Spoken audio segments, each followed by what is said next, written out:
سلامتی ہے ان آنکھوں پہ جو ہدایت پہ نظریں جمائے بیٹھی ہیں، ان کانوں پہ جو ذکر خیر کے منتظر رہتے ہیں، اور ان قدموں پہ جو ہدایت کی راہ پہ گامزن ہیں۔ السلام علیکم ورحمۃ اللہ وبرکاتہ۔ تمام تعریفیں خدائے بزرگ و برتر کے لیے جو وحدہ لا شریک ہے، نہ کوئی ثانی نہ کوئی ہمسر۔ درود لامحدود محبوب رب الودود، راحت العاشقین مراد المشتاقین حضرت محمد مصطفیٰ، آپ کی آل پاک، آپ کے جانثار انصار اور اصحاب پر درمن۔ آپ دیکھ رہے ہیں پروگرام الف لام میم۔ میں آپ کا میزبان محمد اویس ربانی تہہ دل سے آپ کو کہتا ہوں خوش آمدید۔ خواتین و حضرات، یہ ایک عیاں حقیقت ہے کہ رب تعالیٰ کی ذات مہربان بھی ہے، رحیم بھی ہے، کریم بھی ہے، اور اس کے وجود کی جھلکیاں ہر شے میں نظر آتی ہیں۔ ہر شے گویا اس کی آیات میں سے ہے، ہر شے دلیل ہے کہ وہ ہے، اور اس کے ہونے پہ ایک مکمل بھروسہ اور اعتماد کا اظہار کرتی ہیں۔ مگر ایک عجیب فلسفہ یہ ہے کہ اس کے ہونے کا اظہار چیزوں کی حرکت اور ان کی جنبش سے تو ہوتا ہی ہے، مگر جہاں چیزیں ساکت ہیں وہاں بھی اس کے ہونے اور اس کے وجود کی بڑائی اور کبریائی کا اظہار کرتی ہیں۔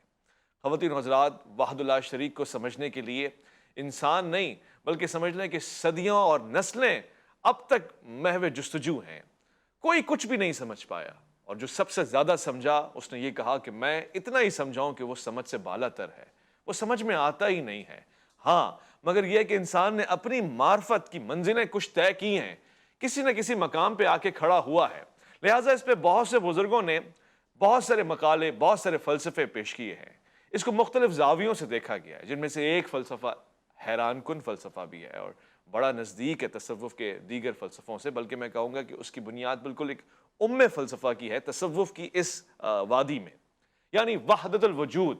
رب تعالیٰ کا وجود ہے، اس کے سوا کسی کا وجود ہی نہیں ہے، باقی سب اس کی جھلکیاں، اس کے عکس کا پرتو ہیں، یا پھر اس کی منشا اور مرضی کے مطابق ہیں، خیالات ہیں، حقیقت ہے نہیں معلوم، مگر صرف ایک حق ہے اور وہ ہے رب تعالیٰ کی ذات۔ تو اس پہ بے شمار سوالات بھی ہیں، اور سمجھنے کے لیے یہ راستے ہموار بھی کریں گے۔ ہمارے ساتھ تشریف فرمائے آج کے اس پروگرام میں بہت ہی پیارے، شفیق، مہربان اور انتہائی دلکش لب و لہجے کے مالک جناب مفتی ارشاد سعیدی صاحب۔ السلام علیکم ورحمۃ اللہ۔ وعلیکم السلام ورحمۃ اللہ وبرکاتہ۔ میں خوش آمدید کہتا ہوں آپ کو۔ ہمارے دوسرے بہت مہمان شکریہ۔ بہت ہی پیارے، ان کے ساتھ بھی ایک لگاؤ رہتا ہے، علمی گفتگو رہتی ہے، خطابت میں اپنا ایک کوئی ثانی نہیں رکھتے، ملکہ حاصل ہے ان کو تحقیق کے معاملے میں۔ مفتی نوید عباسی صاحب، السلام علیکم ورحمۃ اللہ۔ وعلیکم السلام ورحمۃ اللہ وبرکاتہ۔ صاحب، آپ سے گفتگو کا آغاز کرنا چاہتا ہوں۔ وحدت الوجود جب کوئی کہتا ہے، اس کے معنی کیا ہوتے ہیں، اس کا مقدمہ کیا ہے، یہ موقف کیا ہے؟ بہت شکریہ اویس بھائی، انتہائی اہم اور حساس موضوع پر آج آپ نے لب کشائی کے لیے موقع دیا ہے۔ اللہ تبارک و تعالی ہمیں اس کو سمجھنے اور اس پر حق کہنے کی توفیق عطا فرمائے۔ آمین۔ دیکھیے، اتقاء ایک فطری عمل ہے، لہٰذا قرآن اور حدیث سے جو تعلیمات امت کے پاس اور انسانیت کے پاس پہنچیں تو یقیناً بعد میں آنے والوں نے اس کے اندر غور و فکر کیا، اور غور و فکر کے نتیجے میں بہت سارے علوم جو ایک ٹھاٹھیں مارتا ہوا سمندر موجزن تھا، وہ وہاں سے اخذ ہونا شروع ہوئے اور علوم مدون ہونا شروع ہوئے۔ صحیح۔ تو علوم کی تدوین کو جب ہم دیکھتے ہیں تو صاف ظاہر ہے کہ بنیادی طور پر تو جو عقیدہ ہے وہ توحید باری تعالیٰ ہے، اللہ تعالیٰ کی ذات اور صفات۔ تو اسی کے بارے میں جب قرآن اور حدیث کی نصوص کو مقتضائے حال کے مطابق سمجھنے کی کوشش کی گئی، پھر اس کے ساتھ علم فلسفہ کی آمیزش ہوئی، تو اس نظریے نے جنم لیا جس کو آپ تصوف کے اندر وحدت الوجود کہتے ہیں، اور پھر بعد ازاں ایک اور نظریے نے جنم لیا جس کے اندر کچھ چیزیں یکساں ہیں اور کچھ چیزیں اپنی توضیح اور تشریح کے اعتبار سے مختلف ہیں، بظاہر وحدت الشہود۔ تو یہ تصوف کے نظریات میں سے دو نظریات ہیں۔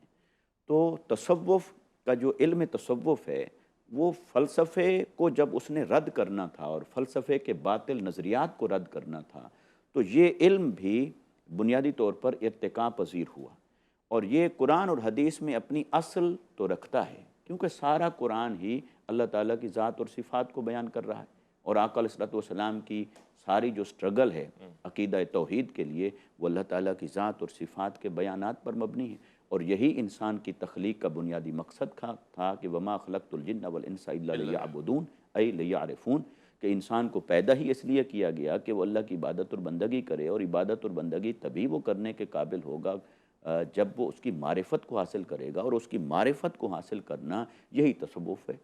اور اس تصوف میں جب یہ نظریہ وحدت الوجود آیا، اس کو سادہ لفظوں میں یہ بیان کروں گا، اگرچہ اس کے بانی مبانی کے طور پر جو سب سے نمایاں اور پہلا نام آتا ہے وہ محی الدین ابن عربی رحمۃ اللہ تعالی علیہ کا آتا ہے، مگر ایسا نہیں کہا جا سکتا کہ ان سے قبل کسی نے اس نظریے پر بات نہیں کی یا اس کی کچھ جزیات کو بیان نہیں کیا، کیونکہ یہ جو نظریہ ہے منصور حلاج تک جاتا ہے، اور بلکہ ان سے قبل بھی تو خود حضرت جنید بغدادی رحمۃ اللہ تعالی علیہ کہ جو ایسے سمجھیں کہ مجمع السلاسل ہیں، جہاں سے سلاسل کا آگے وجود پھوٹتا ہے، تو یہ ان تک پہنچتا ہے۔ تو یعنی بہت سارے صوفیاء محی الدین ابن عربی سے پہلے بھی اور بعد میں بھی اس نظریے کے حامل رہے، اور ہر ایک نے اپنا اپنا کنٹریبیوشن دیا، انپٹ دیا، مگر محی الدین ابن عربی رحمۃ اللہ تعالی علیہ انہوں نے اس نظریے کو جس طرح دلائل کے ساتھ بیان کیا اور اس پہ لکھا، اور باقاعدہ کتاب فصوص الحکم اور دوسری کتب کے اندر جس طرح ہمیں تفصیلات ملتی ہیں۔ اب یہ کہ یہ کیا ہے وحدت الوجود؟ وجود کا معنی ہے موجود ہونا، تو اللہ تو موجود ہے، اس کا وجود ہے۔ اب مخلوق کا بھی وجود ہے، مگر یہ جو مخلوق کا وجود ہے تو خالق اور مخلوق کے اس وجود کے مابین ریلیشن کیا ہے؟ وہ بھی موجود ہے، ہم بھی موجود ہیں، کیا موجود ہونے میں برابر ہو سکتے ہیں؟ نہیں۔ تو پھر اس کا موجود ہونا کیا معنی رکھتا ہے، اور ہمارا موجود ہونا یا مخلوقات کا موجود ہونا کیا معنی رکھتا ہے؟ اب یہ جو وجود کے مابین ریلیشننگ ہے، اس کو سمجھنے کے لیے یہ فلسفہ وحدت الوجود ہے۔ اور یہ کیا ہے؟ یہ فلسفہ یہ ہے کہ وہ ہے وجود حقیقی، اور وہ ہے واجب الوجود، ہر حال میں ہے اور اپنی شان کے لائق ہے، اور باقی جو کچھ ہے وہ اس کے حکم سے ہے، اس کے امر سے ہے، اس کے پیدا کرنے سے ہے، پھر اسی کے قبضہ قدرت میں ہے، اسی کے تصرف میں ہے۔ کوئی وجود تب تک ہے جب تک وہ چاہے، اور جب نہ چاہے تو کوئی وجود نہیں ہے، بلکہ تمام مخلوقات کا جو وجود ہے وہ فانی ہے اور وہی باقی ہے۔ جیسے اللہ تبارک و تعالیٰ نے سورہ القصص میں فرمایا، آیت نمبر 88 کے اندر فرمایا کل شیء ہالک الا وجہہ، ہر شے ہلاک ہونے والی ہے، فانی ہونے والی ہے، فنا ہونے والی ہے، صرف وہی ہے، اسی کا وجود ہے، اسی کا حسن و جمال ہے جو باقی رہنے والا ہے۔ اور یہ کہ ہر شے کو فانی درجے پر رکھا اور وہ خود باقی ہے۔ سورہ الرحمن میں فرمایا کل من علیہا فان، کل من علیہا فان ویبقى وجہ ربک ذو الجلال والاکرام۔ تو لہٰذا اللہ تعالیٰ کا وجود ہے اور وہ وجود حقیقی ہے۔ اب اس وجود حقیقی کے پرسپیکٹو میں جو مخلوقات کا وجود ہے یہ ہے تو صحیح، مگر یہ عارضی ہے، یہ فانی ہے۔ اچھا، یہ عارضی اور فانی وجود جو ہے، پھر عارضی اور فانی کو وحدت الوجود کے اکابرین نے یہ کہا کہ یہ تو نہ ہونے کے برابر ہے۔ مخلوقات کا ہونا چونکہ یہ فانی ہے، عارضی ہے، اسی کا محتاج ہے، اسی کے مرہون منت ہے، تو اس کا ہونا نہ ہونے کے برابر ہو گیا۔ تو جب نہ ہونے کے برابر ہو گیا تو پھر انہوں نے کہا یہ تو پھر ہے ہی نہیں، پھر وہی ہے۔ تو جب وہی ہے تو کوئی ہے ہی نہیں، اور تو اس کو نام دیا وحدت الوجود کا۔ اور اس کو پرشین کے اندر جس فریز کے اندر سمیٹا گیا کہ ہما اوست، ہما کہتے ہیں کل کائنات، موجودات، مخلوقات، سب کچھ وہی ہے۔ یعنی یہ مخلوقات کا جو وجود ہے وہ کل عدم ہے، بلکہ یہ جو لفظ ہے نا کل عدم، یہ کاف شروع میں تشبیہ کے لیے آتا ہے، یعنی عدم کی طرح، کا مثل ہے۔ ہاں، تو یعنی کل عدم، نہ ہونے کی آئے مثل ہائے ہائے، واہ واہ واہ، یعنی جتنے وجود ہیں وہ ان کو وجود بھی ہم کہیں گے کیونکہ کچھ نہ کچھ تو وجود ہے، مگر وہ ہیں نہ ہونے کے برابر۔ اچھا، جب نہ ہونے کے برابر ہیں تو جو صوفیاء وحدت الوجود کے نقطہ کمال کو پہنچے، انہوں نے کہا جو نہ ہونے کے برابر ہے وہ ہے ہی نہیں، لہٰذا اسی کا ہی وجود ہے ہر سمت۔ تو جیسے آیت مبارکہ ہے فَأَيْنَمَا تُوَلُّوا فَثَمَّ وَجْهُ اللَّهِ، سورہ البقرہ کے اندر آیت نمبر 115 میں اللہ تعالیٰ نے فرمایا کہ تم جس طرف دیکھو گے بس اسی کا وجود ہے، سبحان اللہ، تو ہر شے میں اسی کا جلوہ ہے، اسی کی نشانیاں ہیں۔ تو لہٰذا یہ ہوا وحدت الوجود۔ اور جو وحدت الشہود ہے اس کا پھر ایک فرق کیا، اور اس کے سمجھیں کہ مین کنٹریبیوشن یا بانی کے طور پر تو شیخ مجدد شیخ احمد سرہندی رحمۃ اللہ تعالی علیہ کا نام آتا ہے، لیکن پھر بعد ازاں اور صوفیاء نے بھی اس پہ لکھا، تو وہ فرق آپ یوں کر سکتے ہیں کہ ہما از اوست، ہما از اوست، یعنی جو کچھ بھی ہے یہ اسی کے حکم سے ہے۔ ٹھیک ہے، ایک مختصر سے وقفہ لیں گے، ہم لوٹ کر آئیں گے۔ انتہائی دلچسپ اور اپنی وسعتوں میں پھیلی ہوئی گفتگو ہو رہی ہے، لوٹ کر آئیں گے، مزید استفسار کریں گے۔ الف لام میم میں آپ کا انتظار۔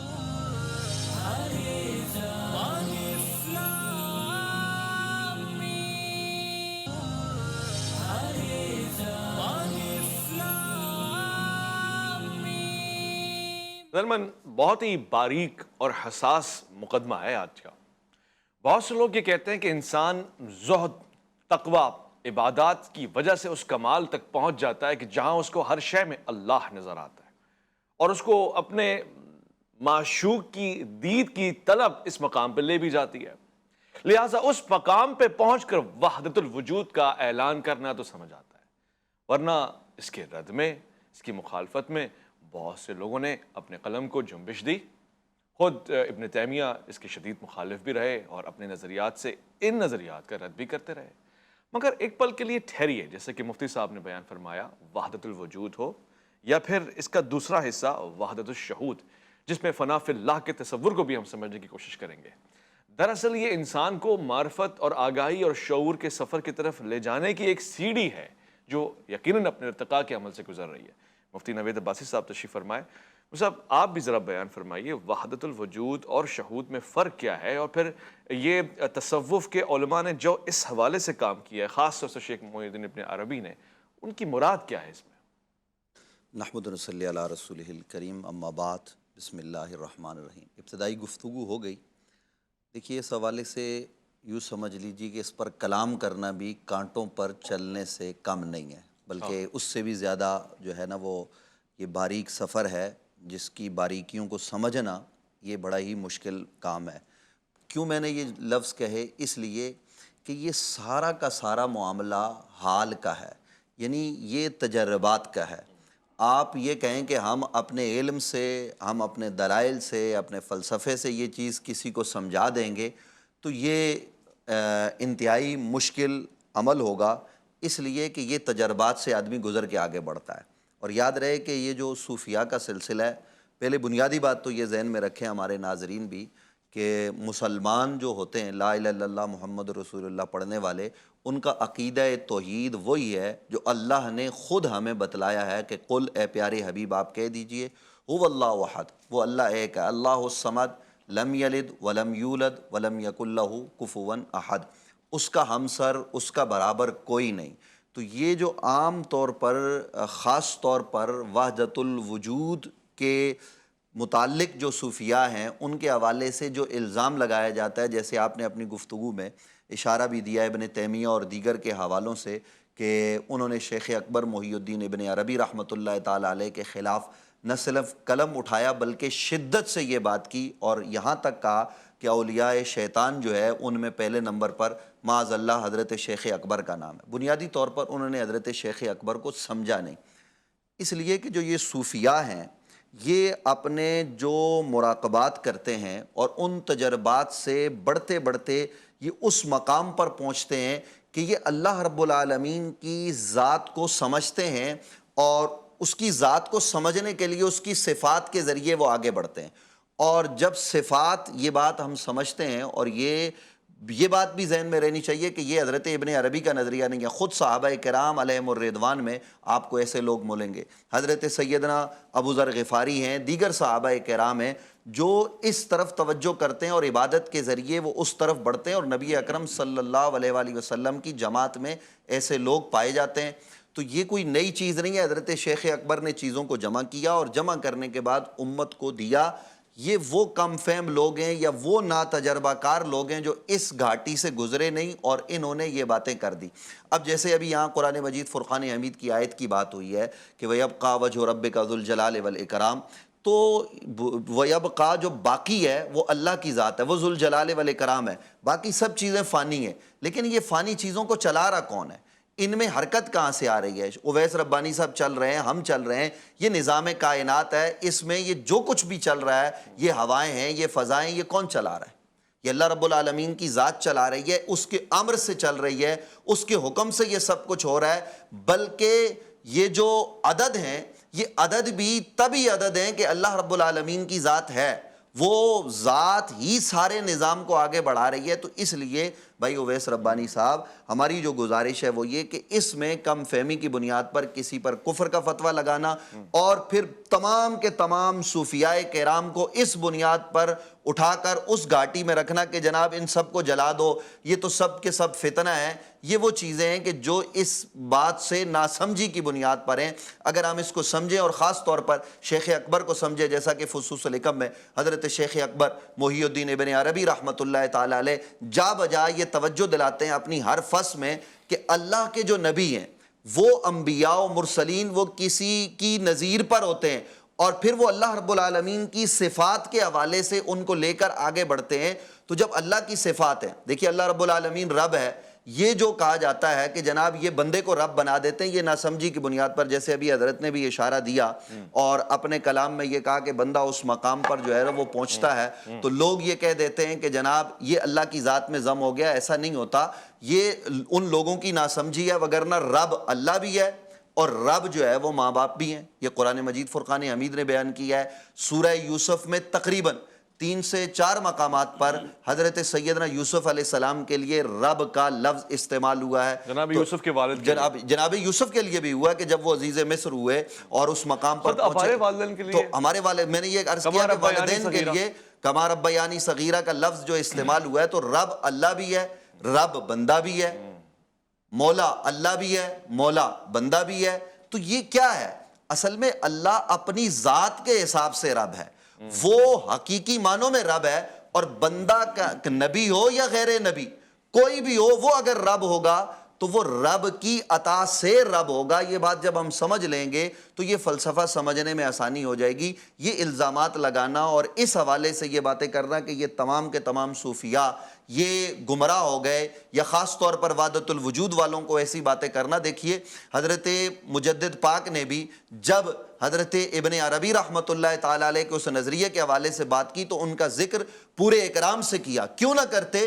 کیونکہ ان کے اپنے شیخ حضرت خواجہ باقی باللہ رحمۃ اللہ تعالی علیہ وہ نظریہ وحدت الوجود رکھتے تھے۔ لیکن چونکہ معاملہ یہ ہے بھائی اویس ربانی صاحب کہ یہ جتنے لوگ، یہ جو آپ جس بنیاد پر آپ پروگرام بھی کر رہے ہیں، اور جو لوگ لے کے جو ہے نا وہ ایک فلسفہ لے کے چلتے ہیں اپنا کہ جناب یہ سب کے سب گمراہ لوگ ہیں، بنیادی طور پر آج پھر ہم ان لوگوں کو دعوت دیتے ہیں کہ یہ معاملہ، جیسے ابھی ہم وقفے میں بھی بات کر رہے تھے کہ یہ معاملہ قال کا نہیں ہے، یہ معاملہ علم کا جو آپ کے ظاہری علوم ہیں ان کا نہیں ہے، یہ باطن کے علوم کا معاملہ ہے۔ آپ اپنے اندر کے جو قلب ہے اس کو زندہ کریں، اور آپ وہ درجے، وہ سیڑھیاں طے کریں گے تو آپ پر حقیقت آشکار ہو جائے گی۔ اور ان کو ہم یہ دعوت دیتے ہیں، ان صاحب کو یا ان سے جو متعلق دیگر لوگ ہیں، کہ آپ آئیے اور آ کر ذرا کسی شیخ کامل کے پاس بیٹھیے کہ کس طریقے سے وہ آپ کی سیڑھیاں چڑھا کے آپ کو اس منزل پر پہنچاتے ہیں، تو آپ کو وہ منزل مل جائے گی، اور پھر آپ اعتراض نہیں کریں گے، پھر آپ اللہ رب العالمین کی ذات میں اپنے آپ کو فنا کر دیں گے، فنا فی اللہ ہو جائیں گے۔ فنا فی اللہ کا مطلب کیا ہوتا ہے؟ کہ آدمی اللہ کی ذات میں ضم ہو جاتا ہے، جو کہ ہندوؤں کے نظریات ہیں، ایسا نہیں ہوتا۔ فنا فی اللہ کا مطلب یہ ہوتا ہے کہ ہم اللہ کی مرضی و منشا کے مطابق چلنے لگ جاتے ہیں۔ اور پھر حدیث ہے، حدیث یہ ہے، یہ حدیث بتاتی ہے کہ نبی رحمت صلی اللہ علیہ وسلم نے فرمایا ہے کہ جب بندہ اللہ کا قرب حاصل کرتا ہے نوافل کے ذریعے، عبادت کے ذریعے، تو وہ اس مقام پر پہنچتا ہے کہ رب فرماتا ہے کہ میں اس کے ہاتھ بن جاتا ہوں، میں اس کی آنکھیں بن جاتا ہوں۔ تو کیا رب اتر کر اس کی آنکھیں بنتا ہے؟ مطلب یہ کہ اب وہ رب کی مرضی و منشا کے مطابق چل رہا ہوتا ہے۔ تو جب وہ رب کی مرضی و منشا کے مطابق چلے گا تو ظاہر ہے وہ کوئی عمل ایسا نہیں کرے گا تو رب العالمین اس پر اپنے انعامات نازل کرے گا، اور دنیا اس شخص کے گرد جمع ہونی شروع ہو جائے گی۔ وہ رب نہیں ہوتا، وہ رب کا بندہ ہوتا ہے، وہ رب کے رسول کی اطاعت اور اتباع کرنے والا ہوتا ہے، اس کو ہم رب نہیں کہتے۔ اور کوئی بھی شے وہ رب نہیں ہوتی، اور کسی شے میں بھی رب ضم نہیں ہوتا، اور کوئی شے رب میں ضم نہیں ہوتی۔ وہ رب کی مرضی و منشا کے مطابق چلے تو اس کے مطابق چل کر وہ کامیابی کی ٹھیک ہے، منزلیں جو ہے نا وہ طے کر سکتا ہے۔ کامیاب کی منزلیں طے کر سکتا ہے۔ ایک مختصر سے وقفے کی طرف جا رہے ہیں، لوٹ کر آئیں گے، وحدت الوجود کو مزید سمجھنے کی کوشش کریں گے۔ الف لام میم میں آپ کا انتظار ہے۔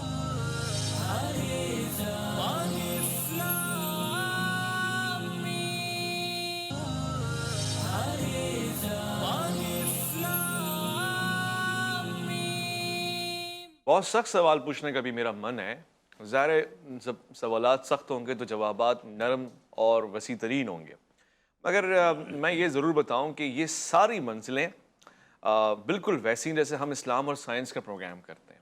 ہر بندے سے سائنس ہضم نہیں ہوتی، اور ہر بندہ اسلامیات کے ان دروس کو نہیں گزرا ہوتا کہ جن کا پڑھنا بہت ضروری ہے، یعنی وہ محدود نظر والے اس چیز کو سمجھنے سے قاصر رہیں گے۔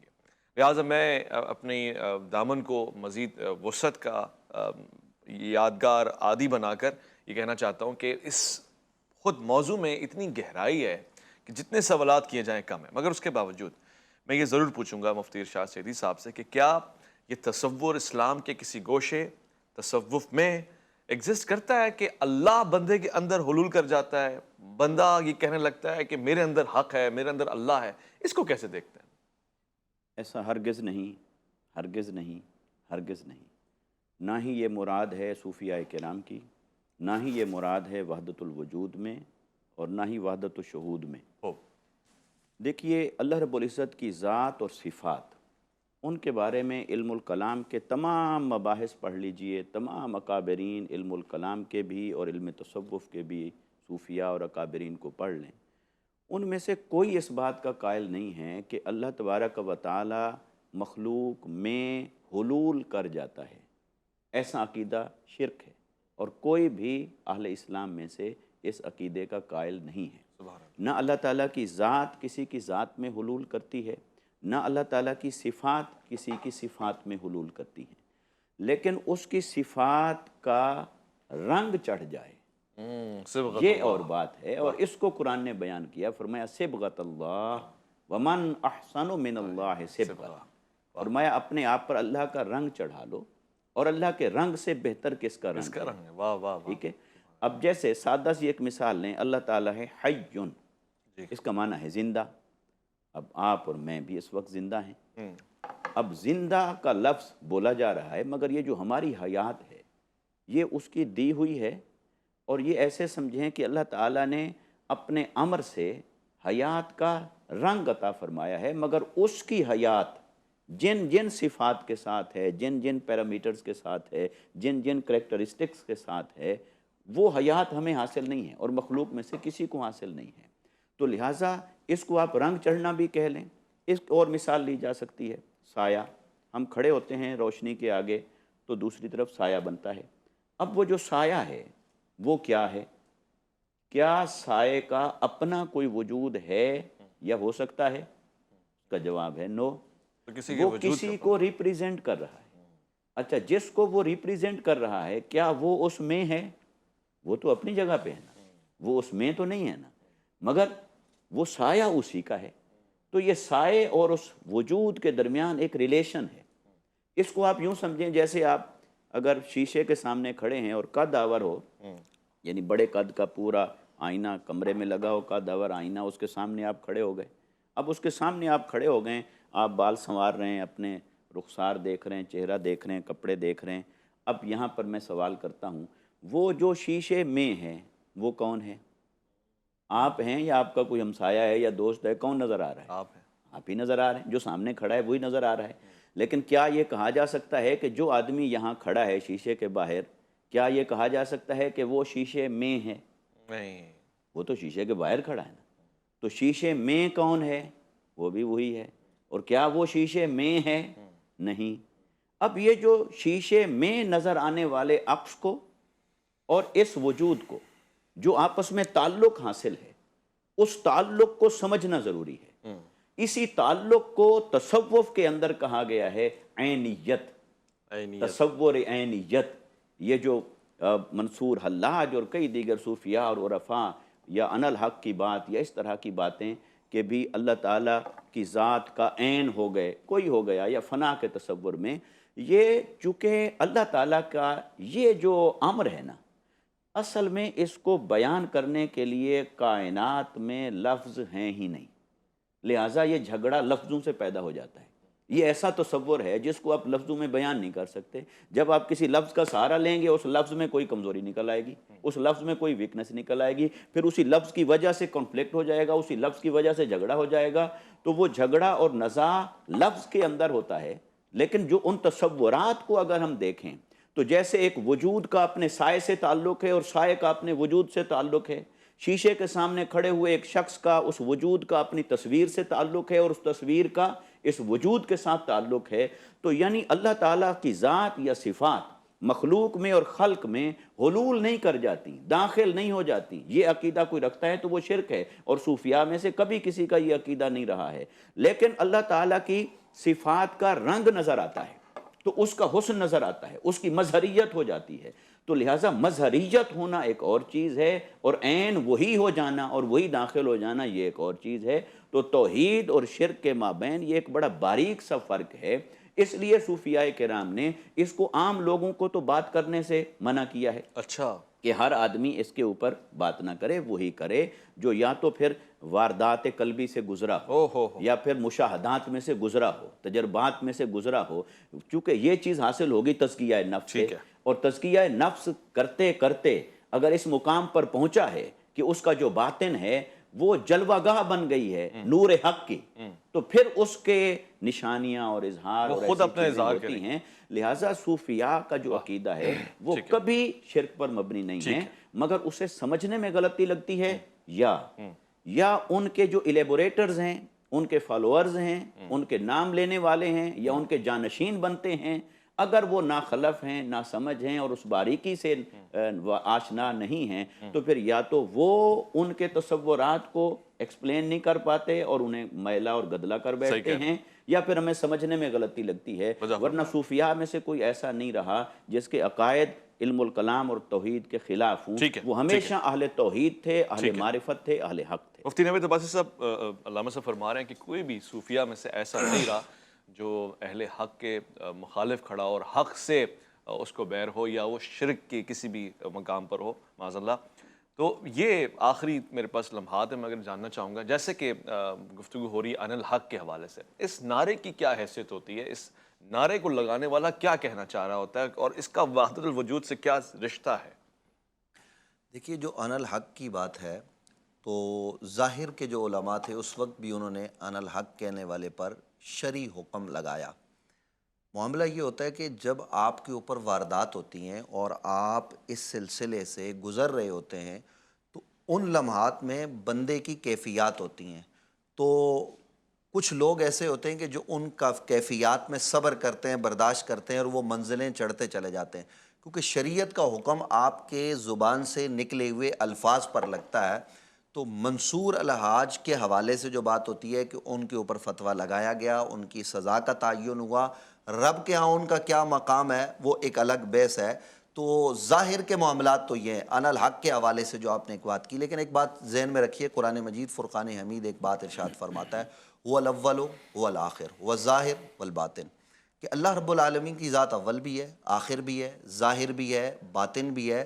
تو اللہ رب العالمین کی ذات کے حوالے سے جیسے ابھی بات ہوئی کہ بندہ فنا ہو جاتا ہے، جسے کہتے ہیں فنا فی اللہ، اللہ کی مرضی و منشا کے مطابق چلنے والا، اور اس کی ہمیں یہ کہا گیا ہے کہ اللہ رب العالمین کی جو ذات ہے اس پر ہم نے غور نہیں کرنا، ہم نے اللہ کی صفات پر غور کرنا ہے، اور اللہ رب العالمین کی جو صفات ہیں ان صفات کے مطابق عمل کرنے والا یا ان صفات کا کوئی آدمی مظہر بنتا ہے، یعنی اللہ رب العالمین کی صفات کے ذریعے جو اللہ رب العالمین کی صفات ہیں ان کا آپ یا کوئی بھی انسان مظہر بنتا ہے، تو وہ جو مظہریت ہے اللہ رب العالمین کی صفات کی، اس مظہریت کی بنیاد پر ہم کسی کے متعلق یہ نہیں کہیں گے کہ یہ رب ہے، بلکہ اللہ رب العالمین نے اس کو وہ مقام و مرتبہ عطا کیا۔ جیسے اللہ رب العالمین موت اور زندگی دیتا ہے، تو اگر کوئی آدمی مردہ زندہ کرے جیسا کہ ہمارے یہاں صوفیاء نے کی ہے تو کیا وہ رب ہو جائے گا؟ نہیں، بلکہ اللہ رب العالمین کی وہ جو صفت ہے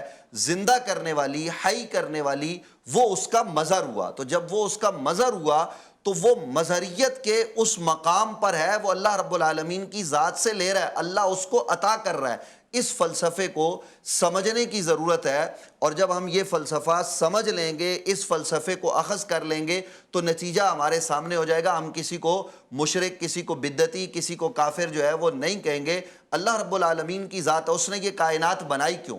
کنتو کنزن مخفیہ، وہ تو چھپا ہوا خزانہ تھا، اس نے اپنے آپ کو ظاہر کرنا چاہا تو اس نے سب سے پہلے اپنے حبیب کو پیدا کیا۔ اللہ رب العالمین ہی پیدا کرنے والا ہے، وہ خالق ہے، لیکن وہ بھی خالق ہے، آپ بھی خالق ہیں۔ تو وہی بات ہو گئی کہ اللہ رب العالمین اپنی ذات کے حساب سے خالق ہے، ہم اپنے حساب سے خالق ہیں۔ کہتے ہیں وہ خالق ہے، وہ کس چیز کا خلق کرتا ہے؟ والذی یصورکم فی الارحام کیف یشاء، وہ ہر چیز کا خالق ہے، وہ قدرت رکھنے والا ہے۔ کہا جاتا ہے کہ آپ نے کتاب لکھی تو آپ کتاب کے خالق ہو گئے، آپ نے کوئی پروڈکٹ بنائی آپ اس کے خالق ہو گئے، تو کیا آپ اور اللہ برابر ہو گئے؟ معاذ اللہ، ایسا نہیں ہے۔ صفات میں بھی کوئی اللہ کا برابر نہیں ہو سکتا، لیکن اللہ رب العالمین کی کسی صفت کا وہ مظہر ہو سکتا ہے، اللہ کی ذات کا مظہر کوئی نہیں ہو سکتا۔